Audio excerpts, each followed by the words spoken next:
अस्सलामुअलैकुम नाज़रीन, आप देख रहे हैं मुबश्शिर लुकमान यूट्यूब चैनल। मैं हूं महाविश तबस्सुम।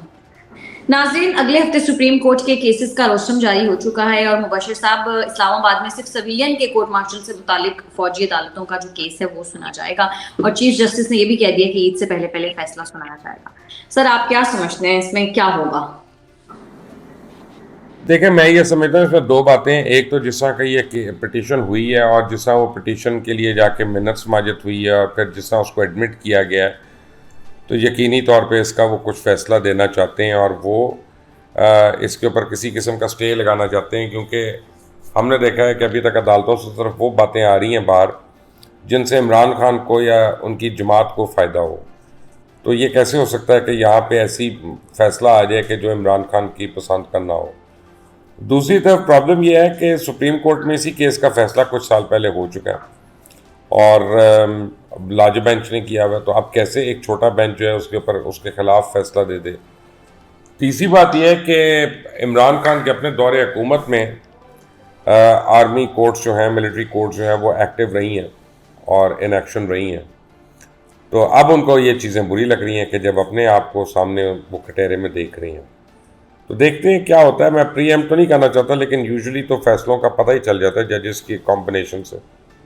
लेकिन सर, नवाज शरीफ साहब के जो केसेस हैं वो तो खत्म होते जा रहे हैं। वो जो गैर कानूनी प्लॉट अलॉटमेंट का केस था वो भी खत्म हो गया। तो सर, हम ये समझे कि ना अहली का जो सफर था वो आहिस्ता आहिस्ता खत्म हो रहा है। हाँ, जो ये सब केसेस हमारे ही होते हैं कि जब हम जैसे आदमी ना पहुंच सके किसी वजह से, तो वारंट जारी हो जाते हैं, बिला जमानत वारंट हो जाते हैं। हमें कहा जाता है अदालत आओगे तो बात होगी, यहाँ पे उनकी बरियत हो जाती है सारों की। तो दोहरा कानून तो है ना इस मुल्क में। इस मुल्क में दोहरा कानून है, अमीर के लिए और गरीब के लिए और काम करने वाले के लिए और मजदूर के लिए और फिर ताल्लुकात वाले के लिए और कानून।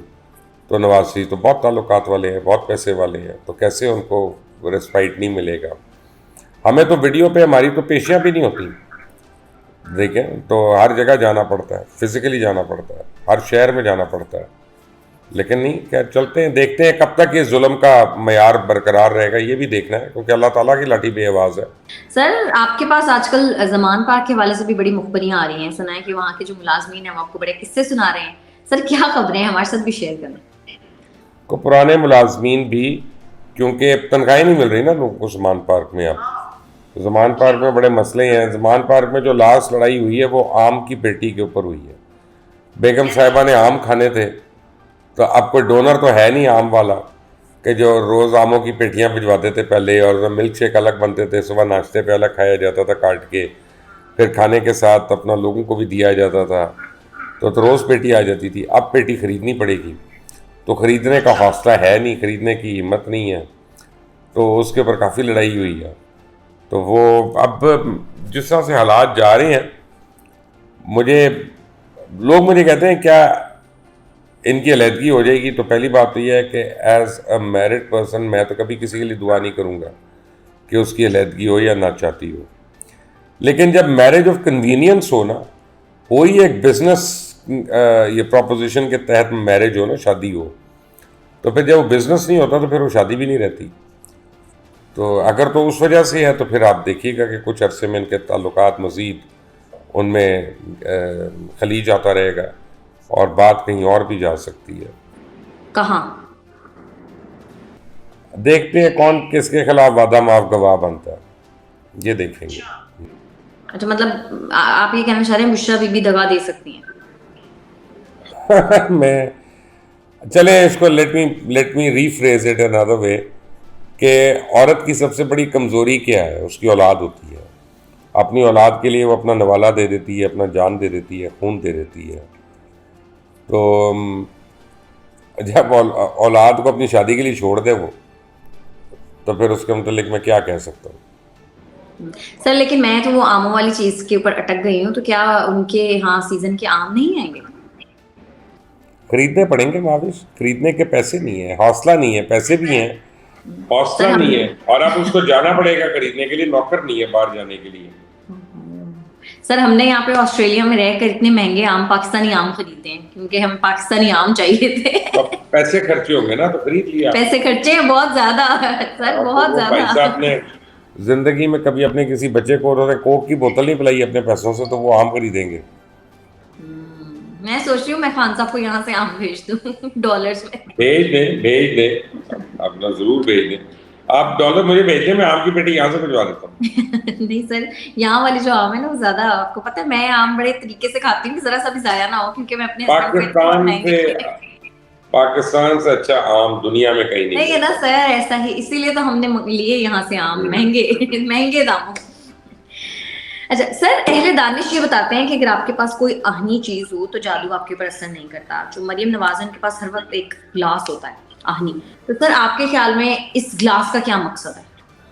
यार ये मुझे 2 साल पहले किसी ने बताया था कि कोई टोटका है, और वो टोटका है कि जैसे खान साहब ने अंगूठी पहनी हुई थी, तो कोई और कुछ करता है, कोई अंडों का सदका देता है, कोई पीले रंग के लड्डू जो है अपनी छत पे डालता रहता है हर जुमेरात को।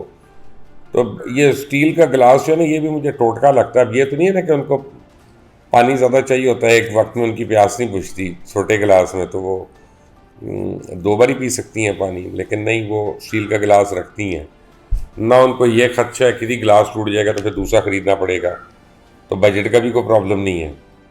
सो ऑब्वियसली लगता है कि किसी की एडवाइस है, जिस एडवाइस पे वो ये स्टेनलेस स्टील का ग्लास इस्तेमाल करती हैं।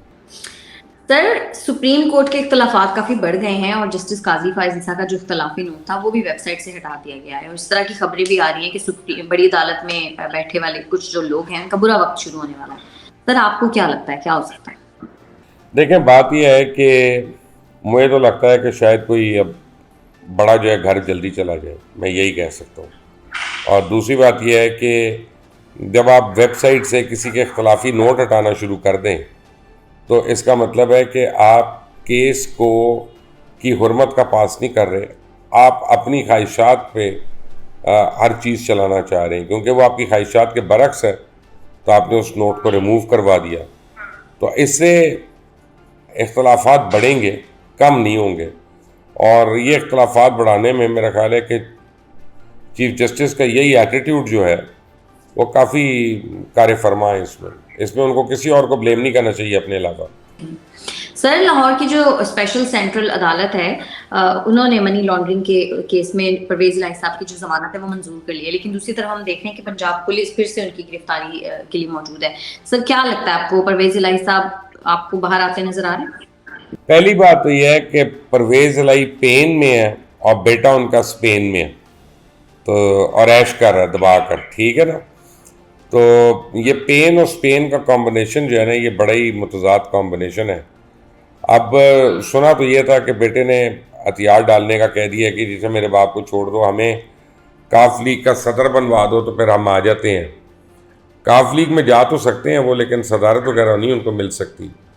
तो अभी वो नेगोशिएशन हो रही है सारी, देखते हैं क्या होता है। लेकिन असल में तो परवेज इलाही का मसाइल उनका बेटा है, मोनस इलाही है। परवेज इलाही के अपने मसाइल से ज़्यादा उनका बेटा और उसकी मनी लॉन्ड्रिंग और उसकी करप्शन जो है वो उन सारों का मसला बनी हुई है। तो दुनिया में लोग अपने माँ बाप को बचाने के लिए खुद आगे हो जाते हैं, यहाँ पे अपने आप को बचाने के लिए अपने बाप को आगे कर दिया हुआ है। तो इससे मोनस इलाही का भी पता चलता है आपको, और उनकी तकलीफ़ का भी अंदाज़ा होगा। माँ बाप ही ज्यादा वैसे कुर्बानियां देते हैं। यहाँ पे माँ बाप को कुर्बान किया जा रहा है, उन्होंने दी नहीं।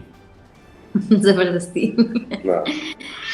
सर इसहाक डार साहब कहते हैं कि अगर आईएमएफ से मुआहदा हो जाए तो अच्छा है, वरना फिर गुजारा तो हो ही रहा है, मजीद भी कर लेंगे। सर इनसे कोई सवाल पूछिए तो ये गुस्सा कर जाते हैं। इस तरह के जो बयानात है उनको देने से बेहतर नहीं है कि अवाम को कॉन्फिडेंस में लिया जाए? मेरा ख्याल है वो फ्रस्ट्रेट हो चुके हैं। इसहाक डार साहब का जो रवैया भी जो है मुख्तलिफ सहाफ़ियों से, वो फ्रस्ट्रेशन का वाला रवैया है, क्योंकि जिस तरह वो समझ रहे थे उस तरह हुए नहीं हालात, उस तरह चीज़ें नहीं हुई, तो उनको काफ़ी मसाइल हैं उसमें। अब थोड़ी देर पहले खबर आई है, लेकिन अभी कंफर्म नहीं हो रही। मैं शायद जब तक ये प्रोग्राम एडिट हो तब तक हमें पता चल जाएगा कि शायद आज या कल में आईएमएफ से हमारी बड़ी मुस्बत पेशरफ्त हो जाए, और अगर ये हो गया तो फिर वो हमारी मईशत के लिए बहुत अच्छी खबर होगी। हम दुनिया से अलग थलग होके नहीं रह सकते, और मेरा ये ख्याल है कि आईएमएफ से मुआहदा शायद हो ही जाए हमारा। ओके सर, ये तो फिर बड़ा अच्छा हो जाएगा। सर मुल्क भर में मूसलाधार बारिशों की पेशगोई है और फिर से कहा जा रहा है कि सैलाब का खतरा है। सर इस साल भी अगर सैलाब आ जाएगा उसी तरह से तबाही होगी, सर हम माजी की गलतियों से सीखते क्यों नहीं है, पहले से कोई इंतजाम क्यों नहीं करते? नहीं कोई नहीं करने थे, क्योंकि अगर तो वाकई इलेक्शन डिले करने हैं और अगले साल करने हैं तो पर इकदाम क्यों करते हैं? उससे तो सारी बचत हो जाएगी।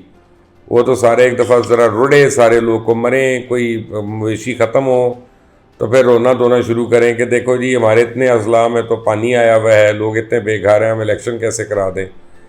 तो मेरा ख्याल है कि ये पीडीएम की सतह पे तो शायद दुआएं हो रही होंगी कि सैलाब आ जाए खुदा न खास्ता, ताकि इलेक्शन वो उस बहाने पोस्टपोन कर लें, वरना उनको कराने पड़ेंगे फिर। तो अभी क्या इन्होंने, और ये आज सिर्फ नहीं, 3 महीने पहले से एनसीओसी जो है वो गवर्नमेंट ऑफ पाकिस्तान को उसने वार्न किया होता सैलाब का। तो अभी बारिशें शुरू नहीं हुई हैं, आज या कल में एक्सपेक्टेड है, और हमें पता है क्या आना है पहले। तो ये कैसे हो सकता है कि हुकूमत को ना पता हो, तो या उनके रिलेटेड झैली डिपार्टमेंट्स को ना पता हो? तो इसमें फिर 2 नंबरी है ना, नलायकी भी है, 2 नंबरी भी है, या दोनों है। सर अवाम का क्या कसूर है, बेचारे वो क्यों हमेशा मुसीबत में पड़ जाता है? बस अवाम भी अपना जब अंधी हो जाएगी, जाहिल हो जाएगी और बहरी हो जाएगी तो उसका यही होगा ना, वो हर लीडर के पीछे जो लगा हुआ है वो ऐसे लगता है कि जैसे नौजुबिल्ला उसके अलावा कोई एग्जिस्ट ही नहीं करता और सिर्फ वही सही है, और वही लीडर्स उनको लूट के खा रहे होते हैं। एक बात मज़े की बात यह है कि हमें लूट कर लीडर्स अमीर होते जा रहे हैं और हम लूट कर अपने घर वालों से और अपने दोस्तों से उन्हीं लीडर्स के नाम पे लड़ाइयाँ करते जा रहे हैं। ठीक है मुबशिर साहब, बहुत शुक्रिया आपका आज के प्रोग्राम के लिए। प्रोग्राम से इतना ही। अगर आपको हमारी वीडियो पसंद आती है तो चैनल को करें लाइक, सब्सक्राइब और शेयर, और अपनी कीमती राय से हमें जरूर आगाह कीजिएगा। हमें इजाजत दें, अल्लाह ने